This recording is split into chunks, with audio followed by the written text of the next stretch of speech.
interviewing. So again, that is the same thing. I am just go through my notes and the experience which I got. So in that way, I can just pass that info to you. So, I mean, I know you guys are already having lots of info, but in case there is something which you are lacking, at least you will be able to get that from me. So, I mean, the thing is that there is a reason that we do conduct an interview. I mean, it is basically a discussion which we are doing. I mean, when the person fills the application, I mean, there are two ways to do interviews, I mean, which I can also go details later on, but there are two ways. Once you fill the application, you do the background check and all that. You can also do a verbal interview over the phone, where you are basically trying to check the communication skills of the person. So you can figure out, and you have to be aware of your job, the job description. For example, if it is an investigator, personal protection specialist, armed or unarmed officer, or fire watch officer, so you have to know the job descriptions, what that specific person whom you are interviewing have to do. For example, if it is an investigator, you have to have the knowledge before you conduct an interview for the investigator. If you are doing an interview for the personal protection specialist, you have to have the knowledge. What are the job descriptions, job duties of the personal protection specialist? We also call them bodyguards and stuff like that.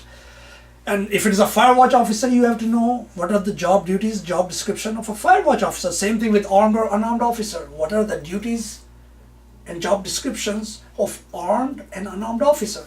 So we have to have the knowledge. Plus you also have to have the knowledge of company's overview. So you have to go with company's overview, where you are aware of what exactly different kind of services or job descriptions we offer, or the things we serve out there. So you have to have the knowledge of the company. You have to try to have more knowledge of everything. So in that way, while you are conducting interviews, you don't look like a dumb or fool while you are asking the questions, or if the person is coming up with the questions. So you have to have all the knowledge. You have to have all the knowledge.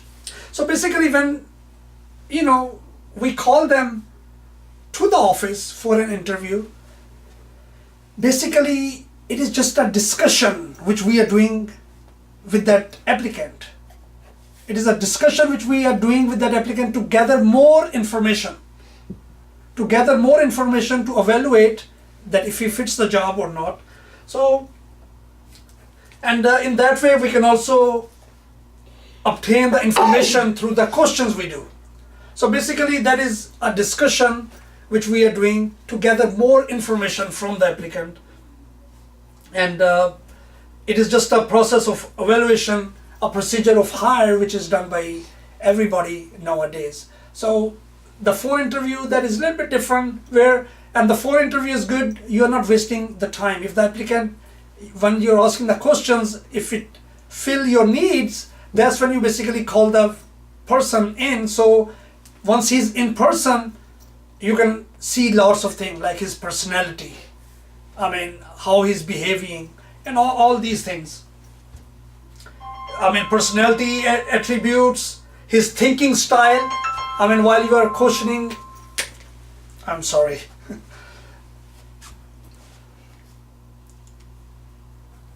So these are the things which we keep in mind while we are I'm sorry, I told you guys to turn the phones off, and somehow my own phone is turned on.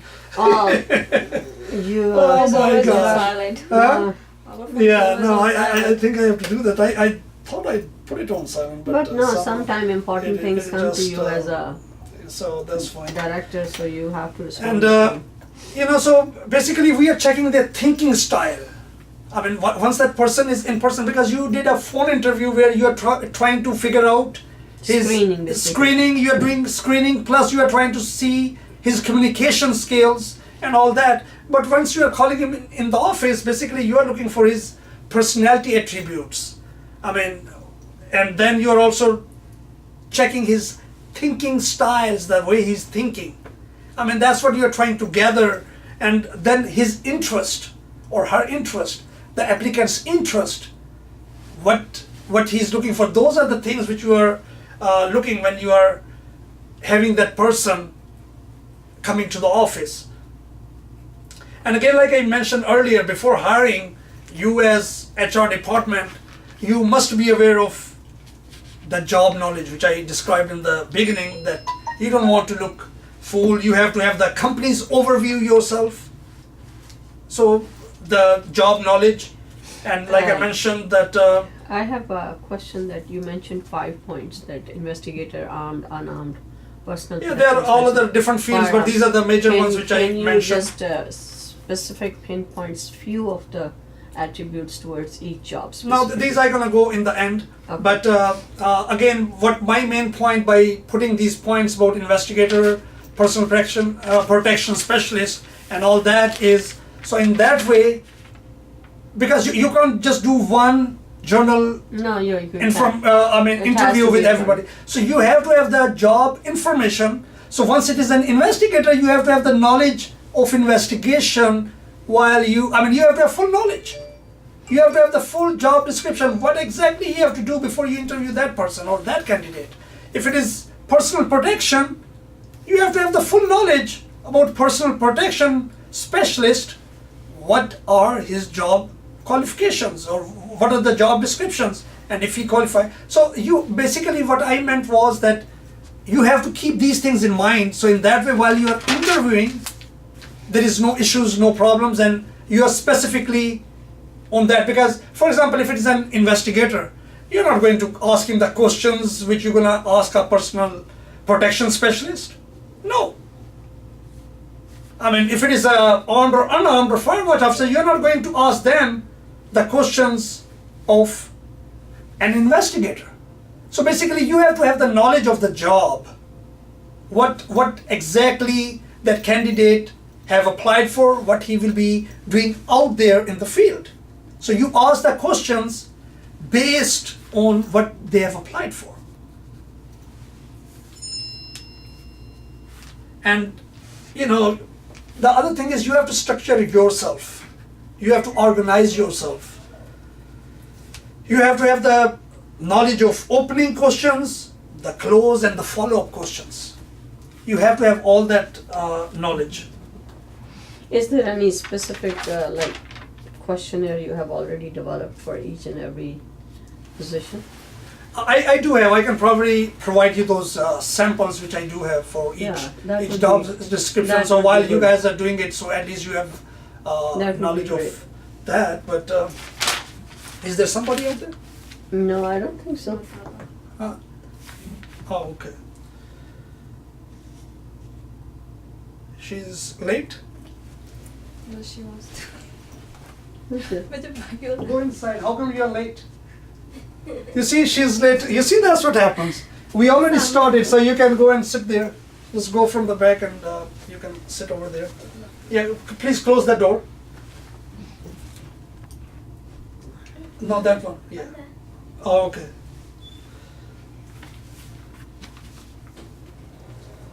You see, we should be on time. I know. That's why I text her, be here on time. Okay, then the other thing is that you have to also be in the system or in the process of improving the business. For example, you interviewed a candidate, and the way we can figure out from my experience, if the person we hired, he's out there, and next thing, if he quits in 1 day or 2 days or within a week, it means we did a bad interview, or we were lacking certain things, or there were issues. And what happened is, at that time, you have to go with the exit interview. For example, if ABC, he comes and he says, I'm giving the resignation, I'm quitting. It doesn't matter if they are newcomers or the previous ones, always do an exit interview. And the exit interview, the good part about that is that you can learn the things which we are lacking. You can learn the things which we are lacking, so next time we can improve those things. Or if there are any issues out there in the field, at least we can gather that info and we can have those in the meetings, and then they can be implemented for the future hirings and stuff. So the exit interview, that is also important. I mean, just don't think that, okay, ABC or somebody, he just quit, he gave the resignation. I mean, we need to know why. Why? So we can improve ourselves for future purposes. I think with the exit interview, they must be told right in the beginning the 3 months probation time period policy, and plus if for the payment, if they are exiting in only few days. No, that we're gonna discuss in the end. And there should be a written resignation if they're quitting by themselves. No, we have those policies which they should go anyway.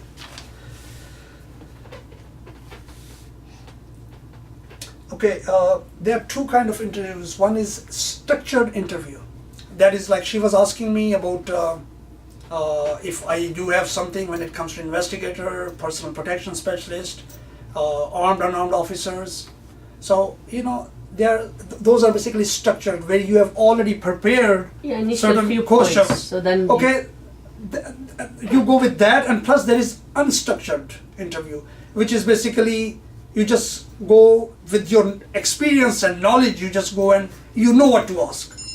So, you know, even when it comes to structured interview, it is still better to combine the structure with unstructured.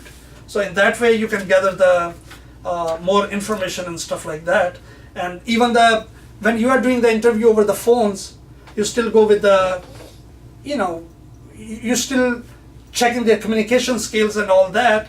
And over there, you're mostly going with journal important questions which are related to that specific job. So at least you can get the idea, if I call that candidate, will I be wasting my time or he's fit for the job? So once you figure out with the communication skills, he's good in that, he have the knowledge, and whatever your job requirements are, he's meeting those, then you call him to the office to conduct the regular interview, in-person interview, where you can again check his personality and all those things which I mentioned earlier. And again, like I mentioned, basically when you call him, you're checking about his personality, impression, and his character by the discussions. how you figure out the character? No, those things are gonna go in details, because that's the questions which you were talking about.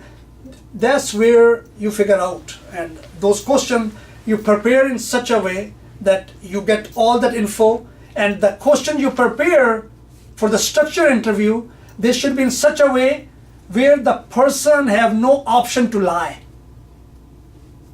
Okay, he can't fool you. And that's why you have to be prepared, so you don't look dumb.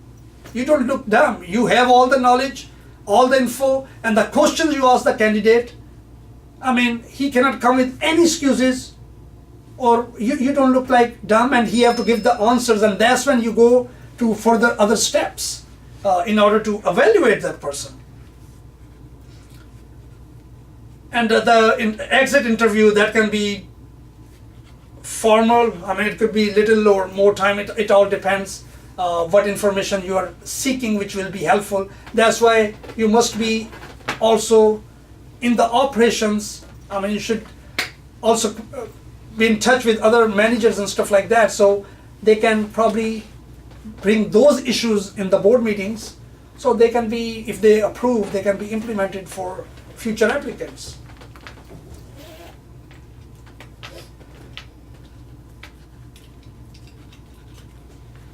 Okay, when you are conducting an interview, it is mixture of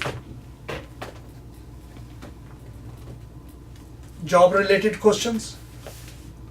I mean, it is a mixture of job-related questions, behavioral questions, his personality, behavior, and stress questions, and then puzzle questions and situational questions. And the situation questions, the reason we ask them is so we can figure out how they react to certain situations, the actual situations with their previous employers, hypothetical situations, how they reacted to that with their previous employers. So basically you come with a question where you are asking them, you basically get that info. That's why you have to be really active, alert. Hypothetical questions, you have to be basically coming up with the questions where they speak out themselves and then you get them from there. Okay, for example, for their previous employer, was there any situation which you have to deal with? And that's when you come with other questions to evaluate him. So basically you deduct out of their explanation. Exactly.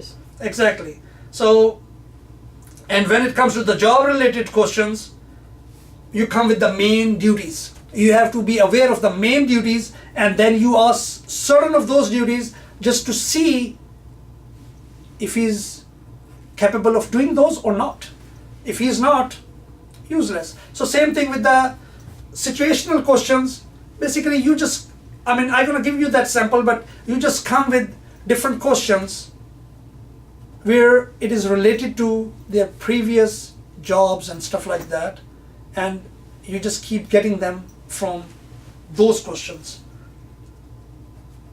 And then there is another one, behavioral questions. For example, he mentioned about the job that this what happened. That's when you come with the behavioral questions, that how he react to those questions. And like you can ask him, oh, what time or when you think that happened? And then you are basically checking how he replies or what exactly he's doing. So you just, you are basically observing him. And when you are even doing the interviews, make sure even when he is speaking, you give him time to reply. Don't be in a hurry. But don't even take hours either to conduct an interview, but give him time. Give him time. But meanwhile, you're also looking what is his behavior, how he's replying. For example, you say, oh, that's the incident which happened there. Now you ask him, when do you think that happened? Where? When? So these are the questions where you are just basically trying to test him. And then we also try to find, or you can ask him a question. For example, was there any situation where you got into a situation where the other person, he was upset, he was mad? How you dealt with that situation? So basically you're trying to obtain the information and knowledge, because again, the people, and the reason there is also another one which we do, the stress questions. Lot of businesses, they don't ask the stress questions. But the reason we come with the stress question is, we are trying to test the anger and other things of the person. And the reason for that is because they are carrying firearm. Do you know that there was a recent incident where, the guy, he was former Air Force. It was, I don't know which state it was. He went and shoot somebody at the church or something like that. Yeah, I heard that. So that's where it is. They are carrying a firearm. You have to try your best to evaluate them. And like I mentioned, lots of people, they don't ask stress questions, but you come up with those questions. Why? And again, those stress questions, you can even come with their previous jobs. You just come up with those questions, like if that situations happen, and then you are putting them into those questions where they are basically getting uncomfortable. They're getting uncomfortable. Okay, but don't come with the questions which are like discrimination questions, not those, but related to their previous work. Just come with other questions where they are getting uncomfortable. So in that way, you can figure out how they react. And that is important because even investigators, they carry firearms. PPS, they carry firearms. And you have to evaluate them just to make sure that they will be fine out there. And again, I'm going to give that list of questions and all that, which I prepared for myself. But again, with the experience, you just automatically, once you're going to keep into that, once you are conducting interviews, sooner or later, you get enough knowledge where you don't need none of those questions because it is just in your head. I mean, you're just aware of that. You just know. And even there are other things where you can find, their actions while they are replying to you. I mean, if they are moving their hands or their feet, or so they're nervous. They are nervous. So there are lots of things which you can figure out, and those are the things which you are observing. Because if it is a personal protection specialist, those are also the things which we notice. Because if they are out there is a situation. No, they should be confident once they are doing their job, and that's why even you see that this person, he is qualified, you hire that person, still you go and you see, after all these questions, you still go and see that what he knows, what he don't. So basically you can spend more time on their training based on the things which they are unaware. So even though he have knowledge of certain things, he's lacking certain things, now you prepare a training session based on those specific things which he's unaware. So while he's out there, he have other knowledge. Now the ones he's lacking, we have paid more attention, so he's fully aware of all those things. It should be comfortable interview in a way that it should be to the point also, as well as comfortable enough for the new applicant to feel comfortable to answer you properly. Yep. Now again, when it comes to the stress questions, mostly you try to do that in the end. Okay, before you go with other mix of questions, but these stress questions, try to go in the end. Or even the puzzle questions, try to go in the end. Because before that, you want the real things which are related to us, to the job description, or his previous experience. The beginning questions we are doing based on that. The stress questions, the puzzle questions, go with those in the end. Because you are just testing him now, and then you can, even once he is gone, reevaluate. Write whatever, his replies are. Write them up so you don't forget, because you are doing interviews. You're not computer. You can't remember every applicant. So write. So in that way, after he's gone, you can reevaluate and you can go through those things again. And the main thing is also that not only the candidate, always keep in mind, even if you are HR department, you are managers and all that, still you have to look professional. Because don't think that, I am the HR, I'm the boss, I do the hiring and this and that. No, I can just relax. No, first impression must be positive. Your first impression must be positive. So applicants, he walks in, you yourself look good. Your appearance, again, even though we are looking at appearance in the applicant, but our appearance itself, we must look sharp too. Where we can represent the firm. It is our image. It is our image. We work here. We are here to protect and serve. Our image must look good. As we are looking at the applicant, same thing applies to us. Once you know that you have interviews, look sharp, dress up, look active, look alert. Don't look like dumb. So our appearance and enthusiasm is also important. And like I mentioned, write notes and review the interview afterwards. When he's replying, just write notes and review the interview again afterwards. Once you have done a couple of interviews, just go with those interview questions, the replies he have gone through. And even when it comes to you, take your time to ask him questions. Take your time. Don't get nervous. Even he have years of experience, whatever it is, and you figure out, oh, his resume or his application, he got more knowledge, more experience than me. No, don't get nervous. Don't get nervous. Relax. Take it easy. Ask him questions.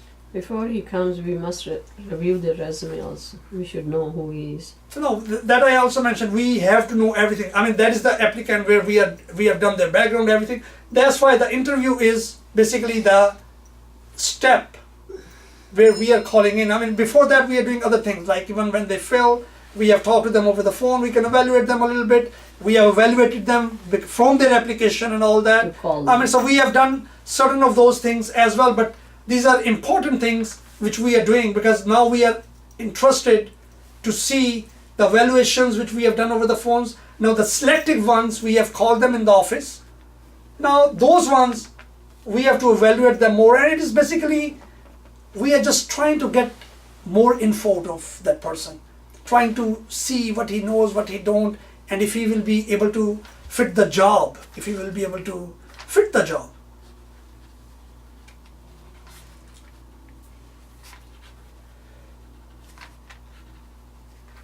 And even when the applicant, he's asking the question, make sure you listen to that question. Listen, take your time, think, and then answer. I mean, listen, complete, let him complete his question. Listen to it. I mean, again, same thing applies to us as well. Because we don't want to look dull in front of the applicant. So we listen to them, we take our time, we think, we reply.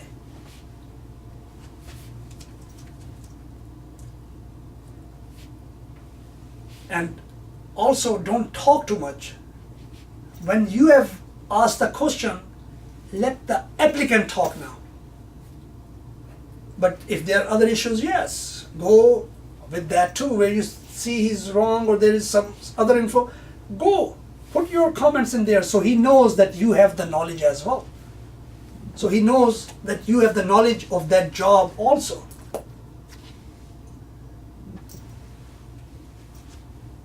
And don't get distracted or anything. Don't jump into the conclusions. And don't ask irrelevant questions. Talk more than the candidate. Avoid questions which discriminate. Avoid those questions which discriminate, like, oh, are you married? How many children you got? Are you divorced? No. No, not this kind of We questions. can't be asking those kind of questions.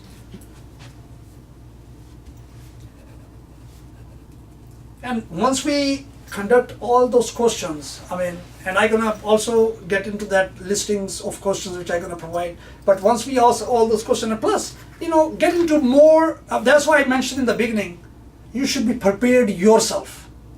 You should be prepared with everything, companies' knowledge. I mean, you must have lots of knowledge yourself before you conduct interview. And the reason for that is because after we conducted the interview, we are now going into the main phase where we are checking, can the candidate fill the needs, whatever our needs are. We have to make sure after we asked all these questions, is that candidate, him or her, are they able to fill our needs? Or are they able to fill the needs of our customers? Does candidate have skills related to the position he applied for? Do even he have the skills for that? That's why we check their IDs and all that, or state issued licenses and all that, and see how long he have worked. Because it could be somebody who just have basic trainings, but he have no experience. I mean, I'm not saying don't consider them, but still, that's what the interview is all about. That you evaluate.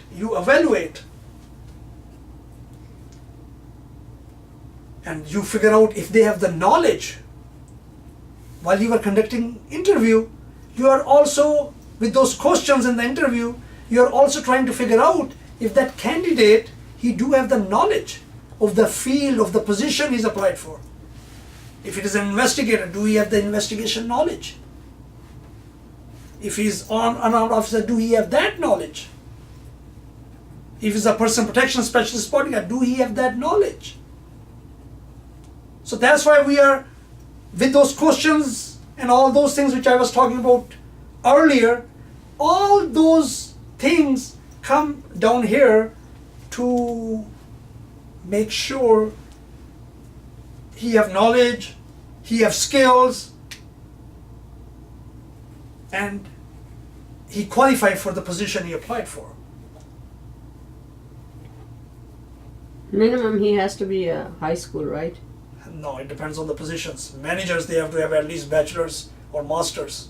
No, I'm talking about just the security officers. No, I am not talking about that. When I am giving that discussion, I am going in brief, and it all applies which position they are applying for. Okay. Because that's why I like to answer QAs. I always prefer in the end, because each HR department who is doing certain jobs, they are just having the knowledge just to their specific jobs. And that's why you can't be just going and conducting the interview for another job where you have no knowledge. So you have to have the knowledge of that specific job site. And and even I would never prefer to switch. Even if you are unable to make or something, make sure even the other HR department who is conducting the interview, he do have the knowledge. And that's why when it comes to the management, you have to have certain requirement. When it comes to the regular officers, there is different requirements. So it depends what they're applying for.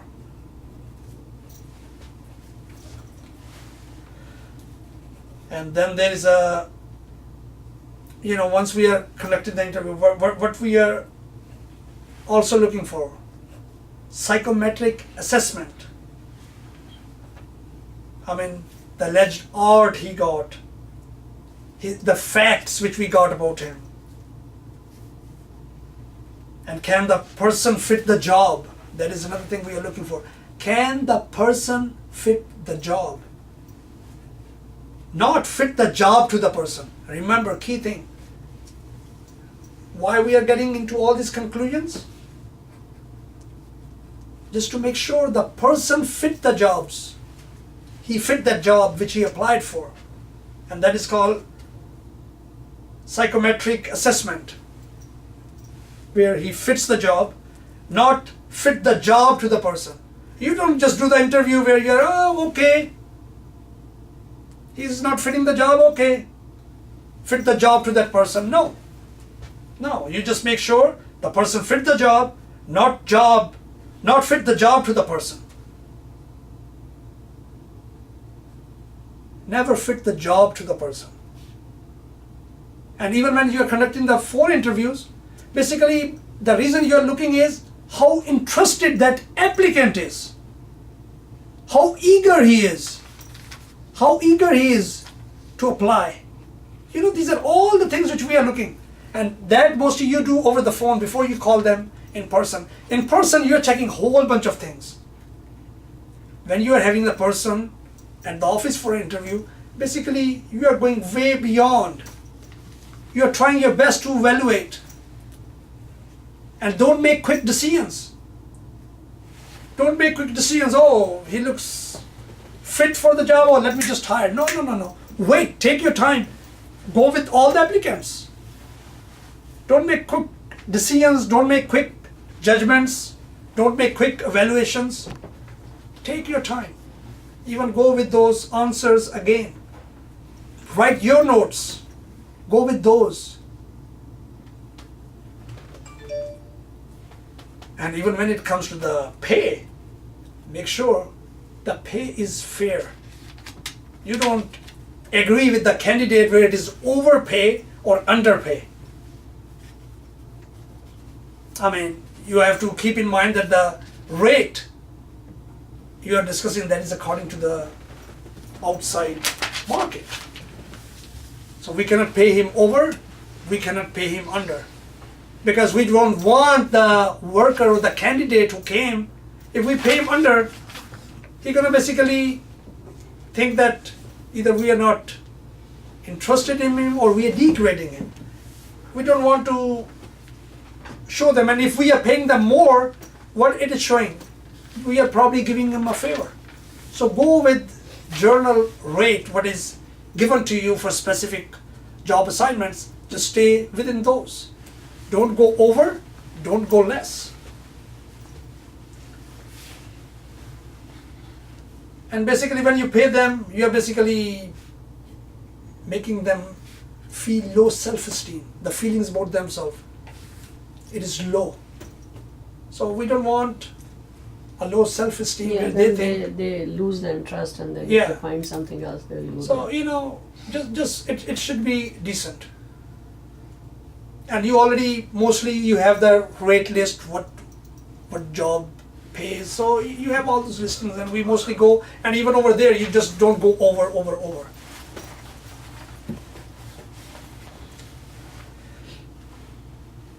And after you conducted the interviews and you evaluated the person and you went through the options or whom you're going to hire, even after that, you are thinking where you want that person to be in next 30 days, 60 days, or 90 days. That's where the 3 months come in. Mostly I used to have 6 months. I believe some of you guys, they went all the way to 3. I always preferred 6. So that is enough time to evaluate, because you are getting other reports from the field managers, field supervisors, other agents who are out there checking. So probation should be. I mean, basically, I am not talking about those probation right now. I'm just talking specifically about interviews and related, because I don't want to get into other topics and mixing up everything. Because even when I'm gonna come to those questions, that's where I'm gonna specifically talk those questions, and I can go in details about those, because I don't want to mix everything and then you are just all lost. So basically, I'm just going with the main points where we know where we started and how we are ending, and that's what in the end, whoever we select, we still have to make sure where we want that person in 30 days, 60 days, or 90 days, and what is the training plan we have for him. You see, because once you are doing the interview, that's when you are providing the notes to the field or the internal in-house orientations and stuff like that. Well, that's what he needs. That's what he's lacking. So in that way, all those things which he's lacking, I mean, he's right on the path, so we have no issues, nothing like that.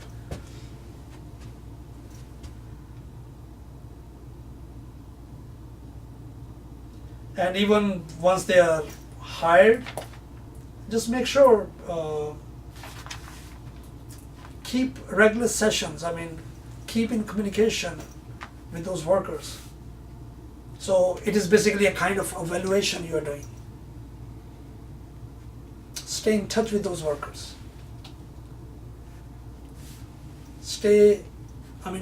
Go get into discussions with them. So you can figure out, you can evaluate